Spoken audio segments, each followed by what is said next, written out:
Hi and welcome to the Art of Tarot. My name is Stephanie and this is a reading for Gemini, Sun, Moon, Rising, Venus and Mars for July 2021.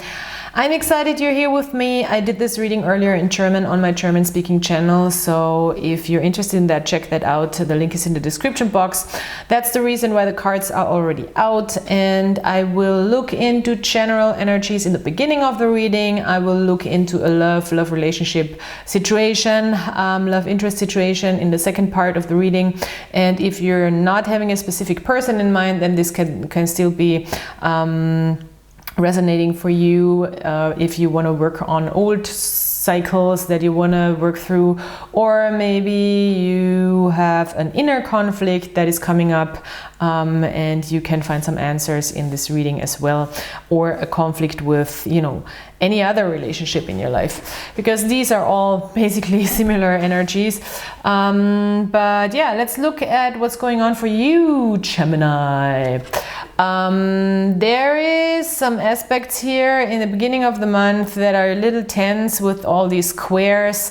We have 3 squares and one of those squares is in your sign, squaring Neptune in Pisces, so it's Mercury squaring Neptune in Pisces.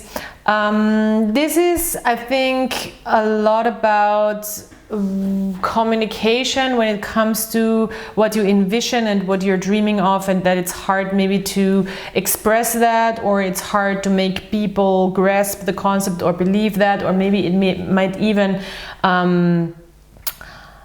create some tension with people when you're really expressing what your dreams and visions are that are coming from a deeper level. So yeah, there is a little bit of a tension here on the 6th, and I'm just saying to every sign on the 3rd there is this sort of a little bit violent aspect in Leo and Taurus, like Mars in Leo is squaring Uranus in Taurus, and that can be just be careful that you're not getting into accidents, like physical accidents. You know, it's when with Leo and Mars it's very fiery and forward, and then boom, Uranus is coming out of nowhere in reality, you know, with Taurus. So just make sure that you maybe take an extra breath or an extra step and don't do foolish things when it comes to physical stuff.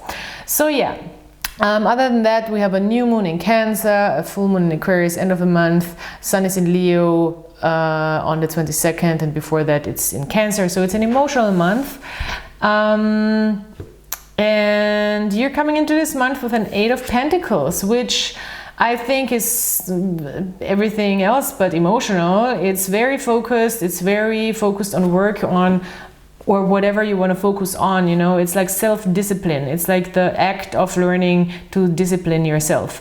It is also, it's Sun in Virgo, so maybe that resonates for some of you. So it's also mastering something for me, getting better at something or getting really good at something, a skill set. It's also maybe practicing or studying. It could be studying and really concentrating on studies.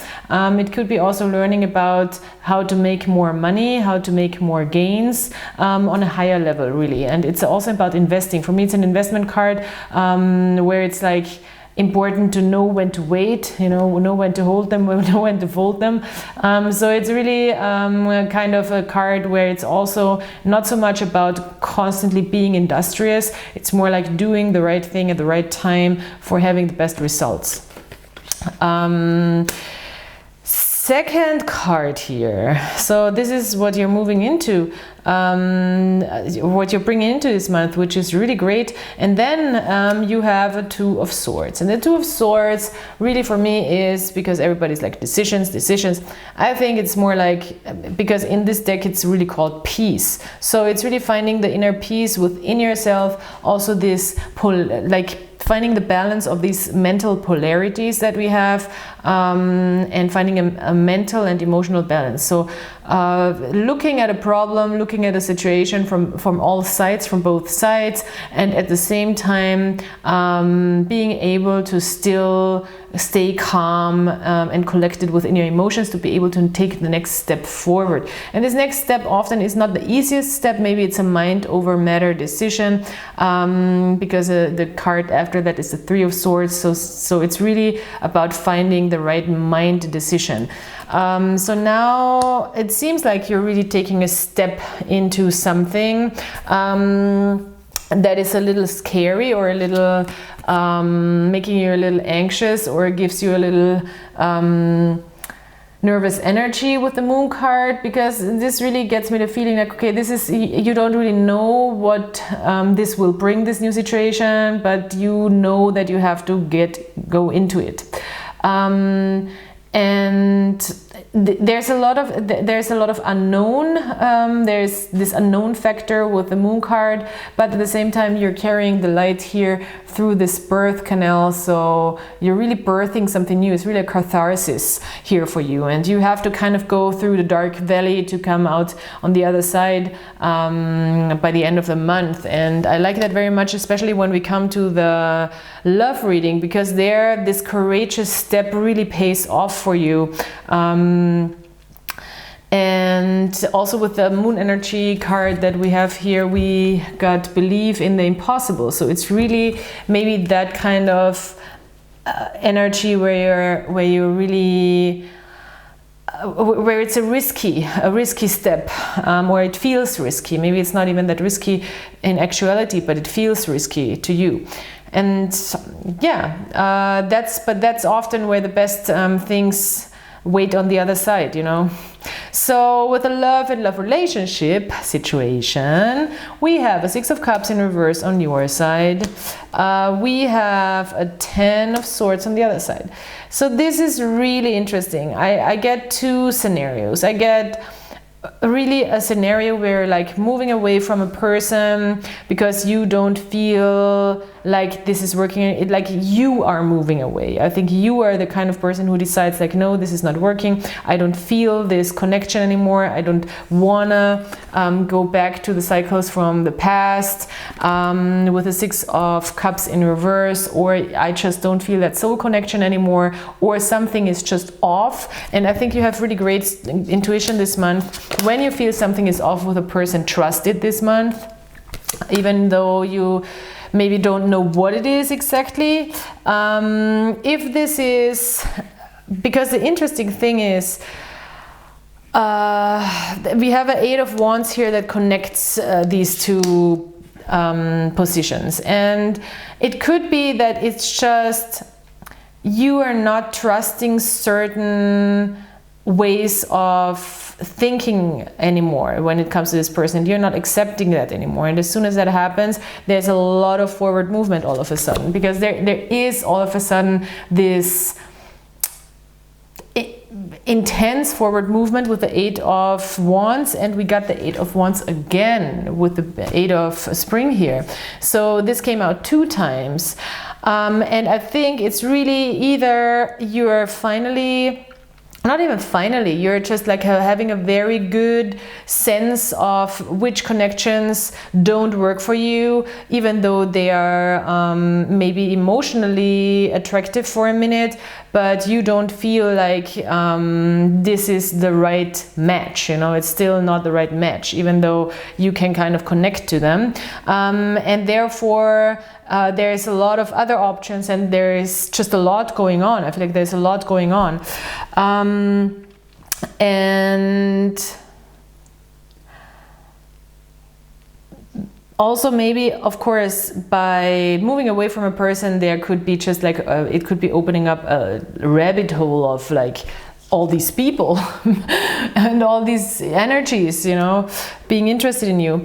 And it could, if it's really about a specific person, you not really diving into something that you don't feel comfortable with, and not offering too much on the other side. Maybe there is maybe they're trying it another way, because with the Ten of Swords, it's also an ending of a way of thinking. So maybe they're coming at you another way, you know what I mean? They haven't figured, you're just not accepting a certain way anymore, and you're not opening up, and you're not opening up that also deeper vibe, and you're giving them a little emotional like border or boundary, and therefore they have to come another way, and maybe then all of a sudden it's just like moving forward really fast.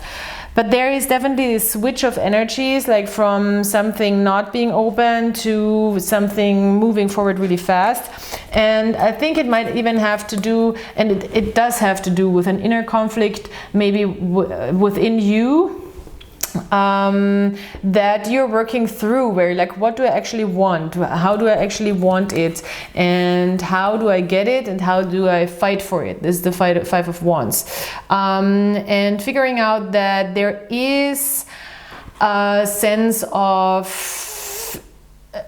there's a Page of Pentacles, there is a sense of you wanting to manifest something real, something more long-lasting, something stable, or build this on a stable foundation, and figure out maybe how you can work with this person or people coming your way to build something on a stable foundation that is still creative and beautiful and full of love, here with the Empress, because the Empress is Venus and is love and is abundance and is growth and is creativity. So I think all in all, the message here is you are able and capable and very much in control and power of what you want to create right now, when it comes to your love life. And you've worked through some inner conflicts. You know what you're fighting for, and you're fighting for this change to be able to manifest more stability here with the Page of Pentacles. And you're stepping into your Empress energy to really make that picture grow and manifest that vision. Because believe in the impossible. Dear Gemini, oh, this is what I forgot. The Eight of Spring came out again. Look at that. And I will read you the text, the Bee. You've been presented with many wonderful opportunities all at once. Well, this could, as I said, could very well be that there is just a lot of options, you know, a lot going on. While this may feel very stressful, remember to be grateful for the blessings that heaven sends you. So yes, see this as a blessing. See this as a confirmation that you have all the possibilities in the world, and that you can really build what is meant for you and what feels like your own kingdom here with the Empress. So Gemini, thank you so much for being here. Please subscribe, like, comment, and yeah, check out the description box if you have any questions. Then you can also ask in the comments, and I'll talk to you next time. Bye.